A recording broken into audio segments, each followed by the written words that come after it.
A kind woman struggling to make ends meet shares leftover food from her restaurant job with a hungry old man she finds outside her apartment.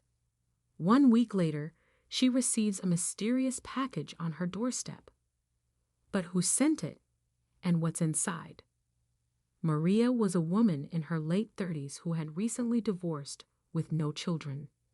After Maria lost everything to her ex-husband, whom she believed she would spend the rest of her life with, she had to start again from scratch. To get away from her toxic and narcissistic ex-husband, Maria moved to a new town. Luckily for her, after weeks of constantly searching for a job, she found one working at a restaurant as a dishwasher. It was a fancy restaurant, and at the end of every day, it had different kinds of leftover food. Luckily for Maria, she had a nice boss who allowed the restaurant workers to take home some leftover food once every week. That day, Maria had finished her shift around 10 p.m., and before leaving, she took some leftover food with her. Each time, Maria took enough food she was sure would last her for at least a week until she could take some again the following week. Unlike her colleagues, who lived far from the restaurant and had to drive a long distance to work every day, Maria's house was in the neighborhood, only a 10-minute walk from the restaurant. Shortly after Maria left the restaurant that night, she arrived at her apartment building. Before she went inside, she noticed an old man sitting by the entrance. By merely seeing the old man, Maria suspected he was either homeless or begging for money. But the only odd thing was that it was quite late to still see a beggar outside her apartment building. Because of how tired and weak the old man looked, Maria decided to share some of her leftover food with him. Without saying a word, Maria went into her apartment and scooped out a large portion of the leftover food into a bowl. She grabbed a bottle of water and took both the food and water to the old man. "Hello, sir. You must be hungry," Maria said to the old man as she handed him the food and water. "Thank you so much. I was famished," the old man said, a smile spreading across his face. "I sincerely appreciate your kindness. Many people saw me here, but they ignored me, and I had lost hope of getting some food to tide me over. You must be an angel." "Oh, not at all. I had more than enough food, and I thought it would be better to share it with someone," Maria said. "I'll have to go now," she added before walking away. While Maria walked back into the building, she could hear the old man thanking her repeatedly.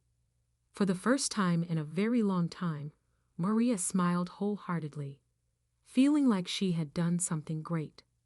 The next day, when Maria was leaving for work, she expected to see the old man outside, but there was no sign of him. "Oh, maybe he has returned to his shelter," Maria said to herself. Without thinking too much about the old man, Maria began her walk to the restaurant. A few minutes later, she got there.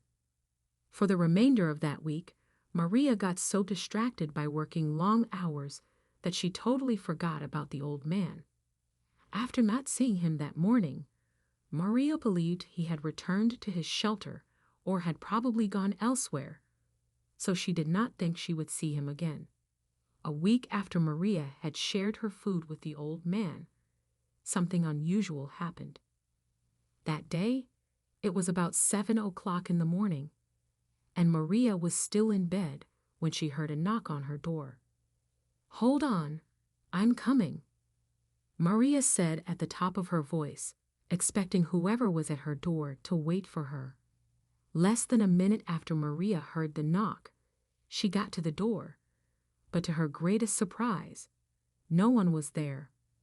She looked around the corridor, hoping to see someone, but no one was in sight, not even her neighbors. Just as Maria was about to shut her door and return to bed, she noticed a small box on her doorstep. Curious to find out what was in the box, Maria took it and unwrapped it immediately. After unwrapping the box, She gasped at its shocking contents. "Oh my God! Who could have sent me all this money?" Maria exclaimed. Inside the box were 2 bundles of $100 notes and a small note. Maria didn't see the note until she took the money out of the box. When she saw the note, Maria thought it would give her a clue about the sender, but the note only read, asterisk, "This is my little way of showing appreciation. Thank you for your kindness," asterisk, leaving her with no clue. The rest of that day, Maria couldn't stop thinking about the mysterious package and its sender. She thought of all the people she had been kind to in the past, but none of them could afford to send her all that money. Once, the old man she had helped crossed her mind, but Maria dismissed the thought, as she didn't see the possibility of the gift coming from a homeless, broke man. In the following days, Maria deliberately refused to touch the mysterious money she had received. Instead of spending it like any other person would, she wrapped it in black nylon and locked it in one of her kitchen cupboards. Also, she never mentioned the mysterious gift to anyone, not even her closest colleague at work. 2 weeks after Maria received the mysterious package, she was at the restaurant washing dishes at the back when her boss announced that someone was asking for her outside the restaurant. At first, Maria was confused because she had just moved to that town, didn't have any friends, and had never told anyone where she worked. As soon as she was told she had a visitor, Maria left the dishes and walked out of the restaurant to see who it was.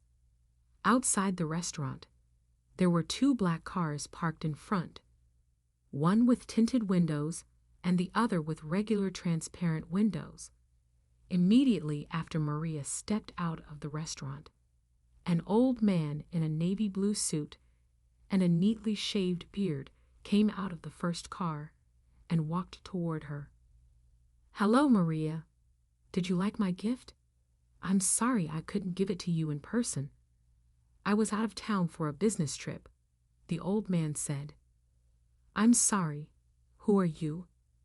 Maria asked, clearly confused. "Apologies for not introducing myself sooner. I'm Frank Rowland, the owner of Rowland's Investment Group." "Wait a minute. Was it you who sent me all that money?" Maria asked. "Oh yes, that was me. I had more than enough, so I thought it would be better to share it with someone." The old man winked and smiled. "I don't understand. Your note said, 'This is my little way of showing appreciation. Thank you for your kindness.' Are you sure you're not mistaking me for someone else? I don't even know you," Maria said. "No, how can I mistake you for someone else? You were the only one who helped me that night when others didn't," the old man replied. "That night? Are you?" Maria paused in shock. "It can't be. There's no way. You were the old man I shared the leftover food with," she exclaimed, her tone filled with surprise. "I'm the one," the old man said, a smile beaming across his face. "How is that even possible? Just some weeks ago, you were homeless and begging for money, and now you look like the CEO of a Forbes 50 company," Maria said. "About that night. You know, us old men can sometimes get bored and lonely. Well, that day, I was feeling bored, so I decided to go out and try something fun. It was great to disguise as a beggar and see if people would treat me nicely if they didn't know my real identity," the old man explained. When the old man said that, Maria was speechless for a minute. Of all the people, she did not expect the old man to be the one behind the mysterious package. "Thank you for your gift, Mr. Rowland. Words cannot express how grateful I am," Maria said. "You're welcome, Maria. But that's not all. I noticed that you walk to work every day, so I thought you would need this too," the old man said as he stretched a car key to Maria. "Oh my God," Maria exclaimed, covering her mouth in shock. She fell to her knees and began crying. "Am I dreaming?" she struggled to say through her tears. After crying for a couple of minutes, Maria got up and hugged the old man tightly. "Thank you. Thank you so much," she repeated. By this time, Maria's colleagues, including her boss who had been watching the scene from inside the restaurant, all went outside to congratulate Maria on her new car and thank the old man. Thanks to the monetary gift from the old man, Maria could put a deposit down on a house of her own, the kind she had always wanted. Despite her recent change of fortune, Maria continued to work as a dishwasher at the restaurant, but this time, she was more intentional about helping others. Not because she wanted something in return, but because she realized that being kind to others didn't cost anything and made her feel fulfilled. As for the old man who gave Maria the mysterious package, he remained in touch with her, their bond deepening over time. He found joy in Maria's company, as his own family lived far away and traveled frequently. Maria became like a granddaughter to him, and he cherished their time together, sharing stories, laughter, and wisdom. In return, Maria offered him companionship and a sense of purpose, proving that the greatest gifts in life are often the unexpected connections we forge along the way. Maria's newfound financial stability allowed her to pursue her dreams, but she never forgot the valuable lesson she learned. The greatest wealth lies not in material possessions, but in the bonds we create with others.